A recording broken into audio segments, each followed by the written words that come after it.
And जय Hind student. Let's begin the final accounts का final chapter. हाँ, फाइनल पार्ट। हाँ, बैलेंस शीट इसका है फाइनल पार्ट। पहले दो पार्ट के अलग अलग लेसन वीडियोस मैंने ऑलरेडी बना दिए हैं, जिसमें ट्रेडिंग अकाउंट बनाया आपने और आपने सीखा कैसे ग्रॉस प्रॉफिट या ग्रॉस लॉस निकालते हैं। प्रॉफिट एंड लॉस अकाउंट बनाना सीखा, जिससे आप जान पाए कि कैसे हम नेट प्रॉफिट या नेट लॉस निकालते हैं। तो अब बारी है तीसरे और आखिरी पार्ट की, नाम है बैलेंस शीट। तो बैलेंस शीट, अरे भाई तराजू को कभी देखा है तुमने? हाँ, जो तराजू जिसमें आप सब्जी लेने जाते हो तो तराजू पे तौलता है सब्जी वाला। हाँ, आजकल तो वो पुराने जमाने वाला तराजू चल भी नहीं रहा है ना। जो बीम बैलेंस हुआ करता था, एक तरफ लोहे का बटकरा रखता था और एक तरफ वो सब्जी या अननोन वेट रखता था, क्या कहते हैं। तो बस एक तरह का बीम बैलेंस है ये बैलेंस शीट, और नाम क्या है? Balance sheet, which has to be always balance sheet है, क्योंकि एक पीस ऑफ पेपर है। आइए जाने इसका नाम बैलेंस शीट क्यों रखा हो गया है। तो बैलेंस शीट सबसे पहली चीज है, अकाउंट नहीं है। करिए अकाउंट क्या होता है? देखो, अकाउंट वो होता है जहां पर जर्नल्स को ट्रांसफर करते हैं। याद है, जर्नल को एक प्लेस पे लाके ट्रांसफर करते हैं, उस प्लेस का नाम है अकाउंट, और जिसकी बैलेंसिंग की जरूरत पड़ती है। स्टेटमेंट में ऐसा नहीं करते हैं। स्टेटमेंट क्या होता है? एक स्टेटमेंट में सिर्फ record of debit and credits होता है, सिर्फ रिकॉर्ड ऑफ अकाउंट्स होता है। तो statement which contains all assets and liabilities, उसे कहते हैं बैलेंस शीट। हाँ, एल से लेफ्ट साइड में लायबिलिटी और राइट साइड में असेट्स, बस ऐसे पहचान लो, लेफ्ट लायबिलिटीज। तो बैलेंस शीट में आपको एसेट लायबिलिटीज मिलेंगे। पता है सर ये बैलेंस शीट वर्ड क्यों यूज किया गया है? तो बैलेंस शीट क्यों नाम है बैलेंस शीट? क्योंकि it is a sheet of balances of ledger accounts. देखा, जो आपने ट्रायल बैलेंस पहले बनाया था, उसी को कन्वर्ट किया था आपने ट्रेडिंग पीएल में। ट्रायल बैलेंस में नॉमिनल अकाउंट्स के बैलेंसेस भी होते हैं, रियल अकाउंट के बैलेंसेस भी होते हैं, और पर्सनल अकाउंट के लिए तीनों अकाउंट्स के बैलेंसेस होते हैं। आपने जब लेडजर के बैलेंसेस को ट्रांसफर किया, जो कि हमेशा ओपन रहते हैं, they are still open after the transfer of nominal accounts. याद रखिएगा, नॉमिनल अकाउंट्स चाहे वो परचेज से रिलेटेड हो, एक्सपेंस से रिलेटेड हो, इनकम से रिलेटेड हो, लॉसेस से रिलेटेड हो, इनको हम कहते हैं नॉमिनल अकाउंट, क्योंकि नॉमिनल अकाउंट्स के बैलेंसेस को, नॉमिनल अकाउंट के बैलेंसेस को आप ट्रेडिंग और पीएल में ट्रांसफर करते हो, फिर भी वो बैलेंसेस अभी भी ओपन रहते हैं। और क्या करना होता है? आपको इसको भी ट्रांसफर करना होता है। और balance of the personal and real account, दो अकाउंट बच गए। नॉमिनल अकाउंट आपने ट्रेडिंग पीएल में इस्तेमाल किया था, और दो कौन से बच गए? पर्सनल, जो व्यक्ति का अकाउंट होता है, हाँ भाई, रियल पर्सन, नेचुरल पर्सन, हाँ, रिप्रेजेंटेटिव पर्सन, याद होगा आपको पर्सनल अकाउंट। तो पर्सनल अकाउंट और रियल अकाउंट मतलब टेंजिबल और इनटेंजिबल असेट से जुड़ा अकाउंट। तो पर्सनल और रियल अकाउंट्स को भी ग्रुप कर देते हैं एज असेट एंड लायबिलिटी। इनका बैलेंस निकालते हैं। जैसे एग्जांपल देता हूं, प्लांट का, मशीनरी का, इक्विपमेंट का बैलेंस पता करते हैं कितना है ईयर के एंड में, और उसको असेट और लायबिलिटीज के अकॉर्डिंगली ग्रुप कर देते हैं। अब पूछेंगे सर आप असेट्स क्या होता है सबसे आसान भाषा में?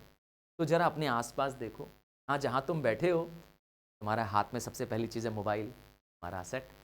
तुम्हारे आसपास फर्नीचर, तुम्हारी बिल्डिंग, तुम्हारे फर्नीचर के साथ साथ लगे बिजली के पंखे, ट्यूबलाइट, फिटिंग्स, ये सब क्या है? असेट। समझ गए? हाँ, बिजनेस की नज़र से कह रहा हूँ मैं, क्योंकि असेट वो है जो बिजनेस इस्तेमाल करता है, यूज़ करता है अगेन एंड अगेन, और इनकम और प्रॉफिट जनरेट करता है। तो हो गया असेट, मतलब एक तरह की प्रॉपर्टी होती है असेट। कैश भी असेट है, याद रखिएगा। फिर आता है लायबिलिटीज। ये क्या होती है? अरे भाई, कर्ज। हाँ, असेट्स और लायबिलिटीज हमेशा क्या होते हैं? टैली कर जाते हैं बैलेंस शीट में। अब लायबिलिटी, कर्ज है मतलब पैसा जो बोरो किया गया है। अब वो बैंक लोन के रूप में हो सकता है, पब्लिक डिपॉजिट्स के रूप में हो सकता है, किसी तरह का सिक्योर्ड डिपॉजिट्स के रूप में हो सकता है। इनको आपको रीपे करना होता है, इसीलिए आपके लिए क्या है? लायबिलिटी है। आइए आगे ले चलते हैं और इसका दूसरा पार्ट आपको दिखाते हैं। अब आता है बैलेंस शीट जब बनाते हैं तो आपको कभी ग्रुपिंग का ध्यान देना होता है। अब आप कहेंगे सर ग्रुपिंग क्या होता है? जो भी अकाउंट्स एक जैसे नेचर के हैं, जिन जिन का अकाउंट का नेचर एक जैसा है उनको एक हेडिंग के अंदर रखते हैं। एक एग्जांपल बताता हूं, वो सारे अकाउंट्स ध्यान सुनिएगा जिनका मैं नाम लेने जा रहा हूं, जैसे कैश अकाउंट, बैंक बैलेंस या बैंक अकाउंट, डेटर्स, हाँ, बिल्स रिसीवेबल या प्रीपेड एक्सपेंसेस, ये सब क्या मैंने नाम लिया, ये मैंने ध्यान से सुना होगा, तो ये सब एक सिमिलर नेचर के अकाउंट है। नाम है current account. Sir current account क्यों है? क्योंकि इसकी ग्रुप का नाम करंट अकाउंट इसलिए है क्योंकि ये सारे वो अकाउंट्स थे जो मैंने बोले, इन सब का कैश में कन्वर्ट होना या कैश में परिवर्तित होने में समय ज़्यादा नहीं लगता है, विद इन 1 ईयर हो जाते हैं, इसीलिए हमको कहते हैं इसको करंट एसेट्स। मैंने एग्जांपल दिया, cash, debtors, BR are recorded as current assets. So group का नाम क्या है? Current assets. Non current asset भी हो सकता है इसी तरह से, समझ गए?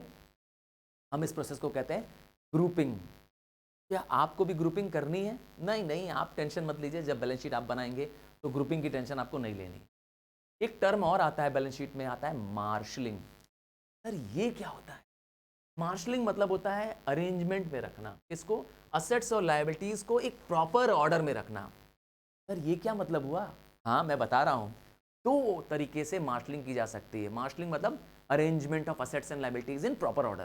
दो टाइप से की जा सकती है। पहला ऑर्डर है इन दी ऑर्डर ऑफ लिक्विडिटी। इसका मतलब क्या होता है? लिक्विडिटी मतलब जो सबसे जल्दी कैश में परिवर्तित हो जाए उसे कहते हैं लिक्विड।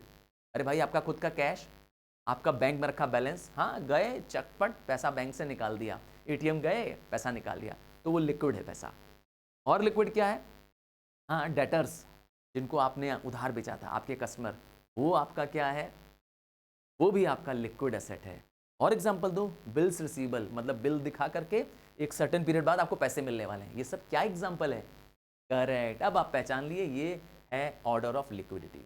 और मशीनरी, हाँ तुरंत नहीं बिकेगी, लैंड और गुडविल सबसे लीस्ट लिक्विड है। तो ऐसे ही रिकॉर्ड करना, लिक्विड एसेट्स को ऊपर रखना जो जल्दी कैश में कन्वर्ट हो सकते हैं, और जो कैश में देर से कन्वर्ट हो रहे हैं उनको नीचे, और उसको और नीचे, और सबसे लीस्ट लिक्विड जिसको कैश में परिवर्तित करना सबसे मुश्किल है, सबसे लीस्ट लिक्विड को सबसे नीचे रखना, इसे कहते हैं order of liquidity. Keeping the most liquid asset at the first, मैंने एग्जांपल दिया, कैश हो गया, बैंक बैलेंस हो गया, हाँ प्रीपेड हो गया, डेटर्स हो गया, और लीस्ट लिक्विड एसेट्स को एट द लास्ट, जैसे मैंने कहा प्लांट, मशीनरी, इक्विपमेंट, और सबसे लास्ट में गुडविल।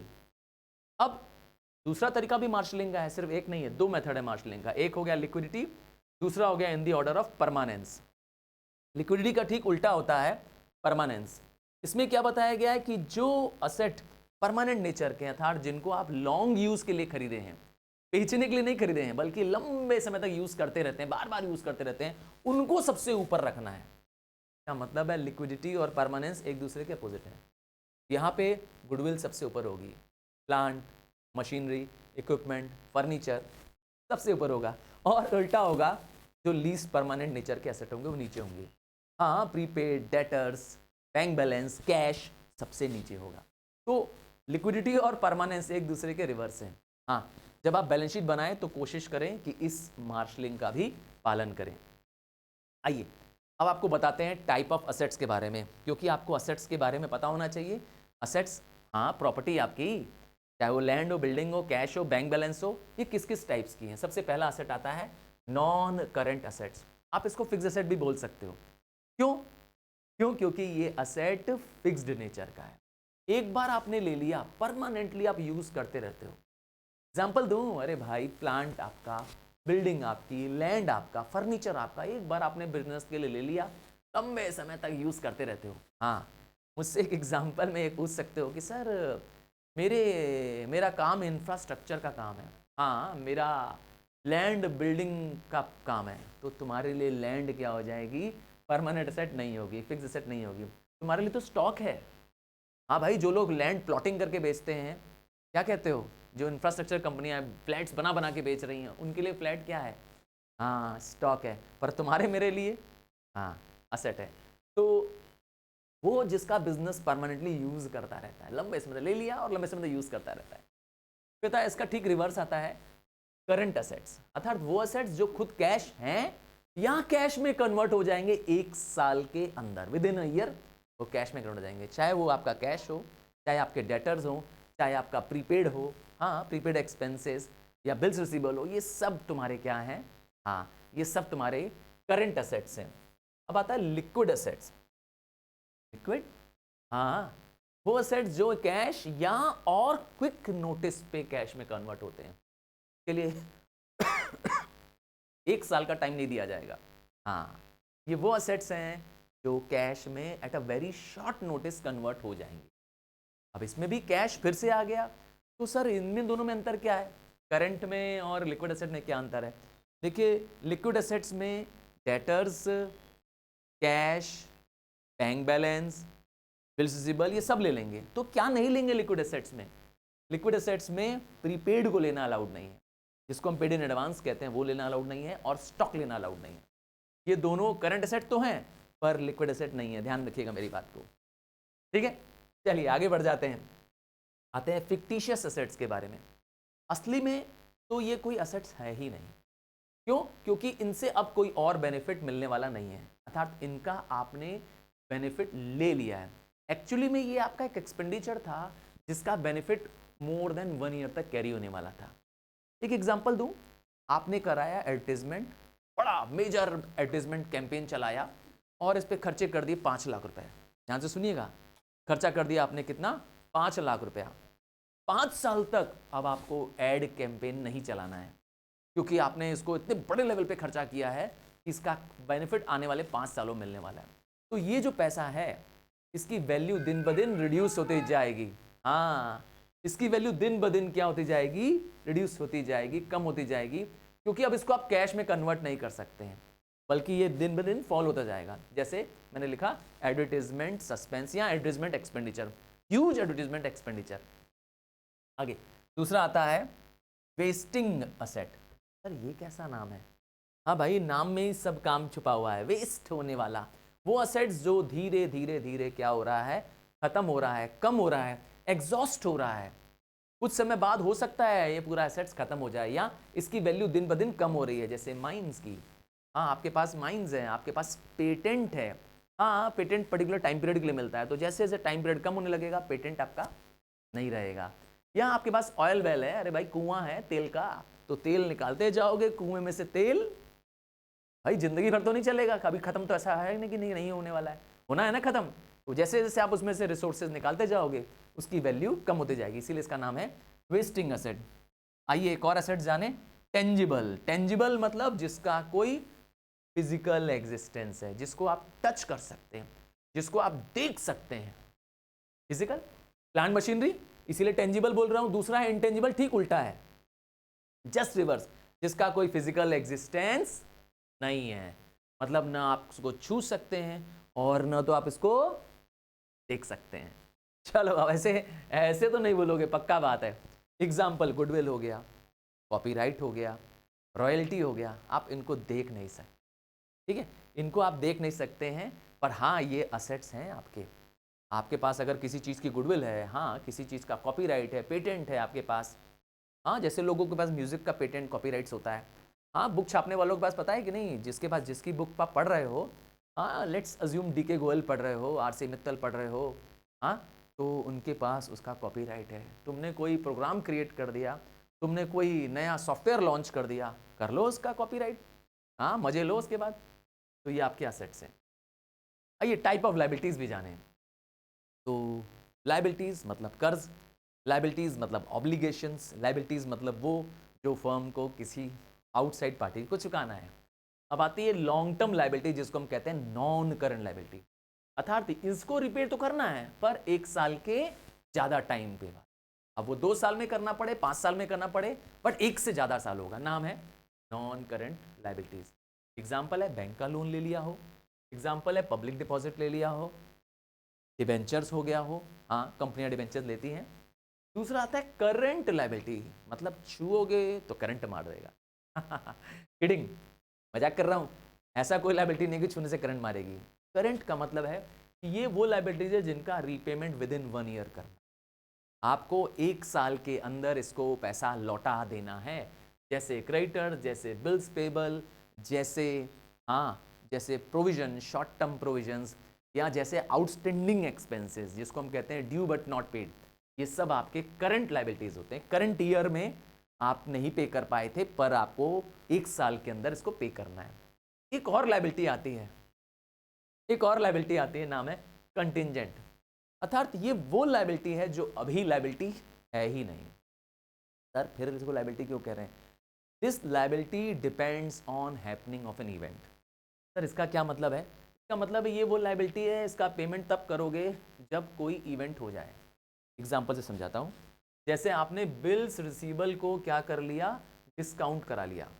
आपको एक पार्टी से बिल मिला था, आप गए बैंक में, इसको दे करके पैसा अभी ले लिया। क्या कहा? बिल्स ऑफ एक्सचेंज का चैप्टर अच्छे से तैयार नहीं है, तो प्लीज़ जाएं bills of exchange bye sir Tarun Rupani type करें और इसको भी जरूर देखें। मैंने उस पर भी लेसन वीडियोस आपके लिए ऑलरेडी अपलोड कर रखा है।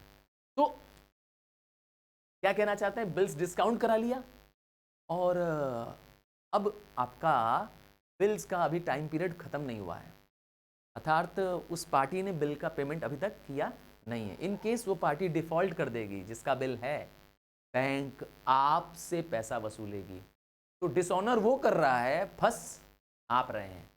देखा, इससे कहते हैं कॉन्टिजेंट लायबिलिटी। इस लायबिलिटी को बैलेंस शीट में शो ही नहीं करते हैं, रिकॉर्ड ही नहीं करते हैं, बल्कि recorded as a footnote under the balance sheet.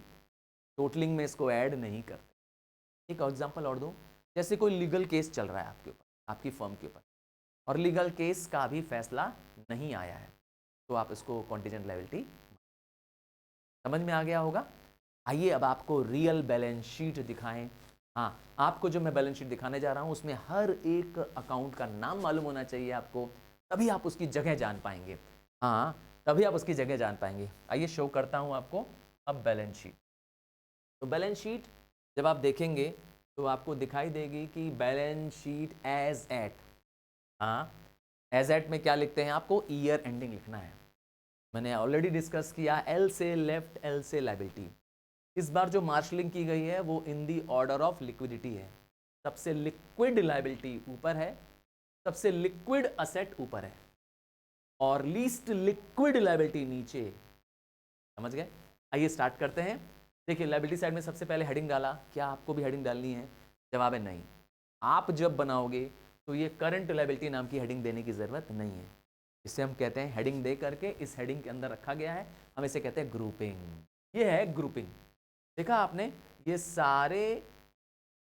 सारे जो अकाउंट दिख रहे हैं इस करंट लायबिलिटी के अंदर दिखाए जा रहे हैं। बैंक ओवरड्राफ्ट हो गया, हाँ, जो बैंक से हमने शॉर्ट टर्म के लिए पैसा लिया था। उसी तरह बिल्स पेबल हो गया, सन्ड्री क्रेडिटर्स हो गया, आउटस्टैंडिंग एक्सपेंसेस हो गए, अनअर्न्ड इनकम हो गया। ये सब हमारे 1 साल के अंदर रिपेट करने वाली लायबिलिटी, इसीलिए इसको कहते हैं करंट लायबिलिटी।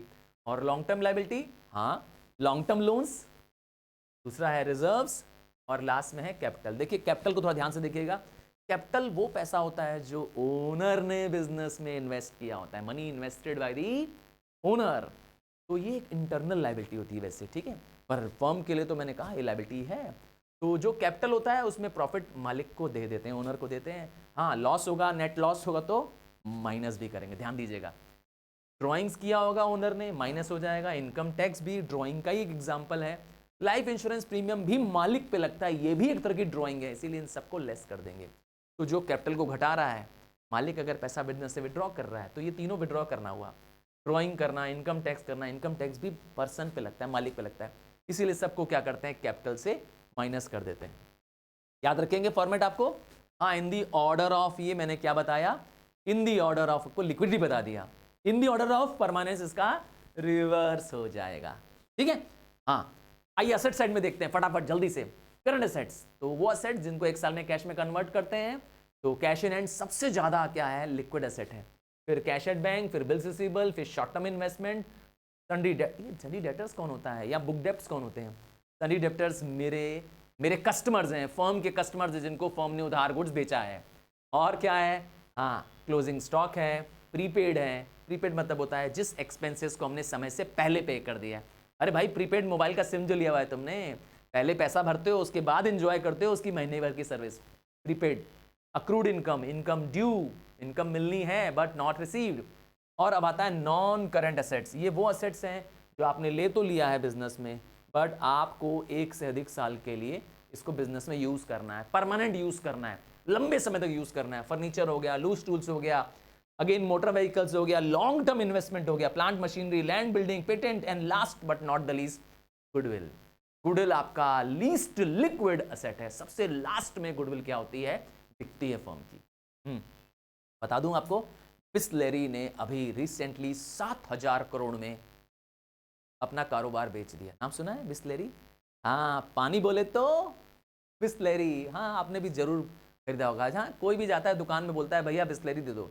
अब दुकानदार कोई भी पैकेज ऑर्डर दे देता है, यस दे देता है, रेल नीर दे देता है ना, किनले दे देता है, पर लोग मांगते क्या है? बिसलेरी। तो कितना नाम है बिसलेरी का, जबरदस्त नाम है। पानी बोले तो सिर्फ बिसलेरी, क्या गुडविल है उसकी। देखा मार्केट में, और गुडविल बिकती है। मैंने बताया बिसलेरी ने अपना बिजनेस बेच दिया है।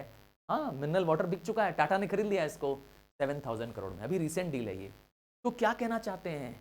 लीस्ट लिक्विड असेट, ठीक है, या कह सकते हैं मोस्ट परमानेंट असेट है। This brings to the end of the chapter final accounts. आपके फाइनेंशियल स्टेटमेंट्स का हर एक टॉपिक मैंने बहुत एक्सक्लूसिवली कवर किया हुआ है। आपको क्या करना है? सिट बैक करना है। नोट्स मैं ऑलरेडी प्रोवाइड कर रहा हूँ। हाँ, हमारा ऐप भी है सर तनुर पानी, उसमें भी जा करके आप नोट्स को डाउनलोड कर सकते हैं। हाँ, और प्रैक्टिस करेंगे तो आप और क्लियर होंगे, क्योंकि अकाउंट्स हो सकता है देखने में आपको मज़ा आ रहा हो, समझ में भी ज़बरदस्त आ रहा हो। प्लीज़ अकाउंट्स को मैथ्स की तरह हॉलिस्टिकली, हाँ, ईमानदारी के साथ, पूरे तन मन के साथ उसको लगाइए, क्योंकि अकाउंट्स लगाने में बड़ा मज़ा आता है जब आपके न्यूमेरिकल्स आने लगते हैं। हाँ, कंसेप्ट्स डे बाय डे जब क्लियर होने लगते हैं, और कंसेप्ट्स आपको बताने के लिए मैं बैठा हूँ हमेशा तैयार। मिलते हैं अगले लेसन वीडियो में, आपके पसंद की वीडियो में। Bye from now.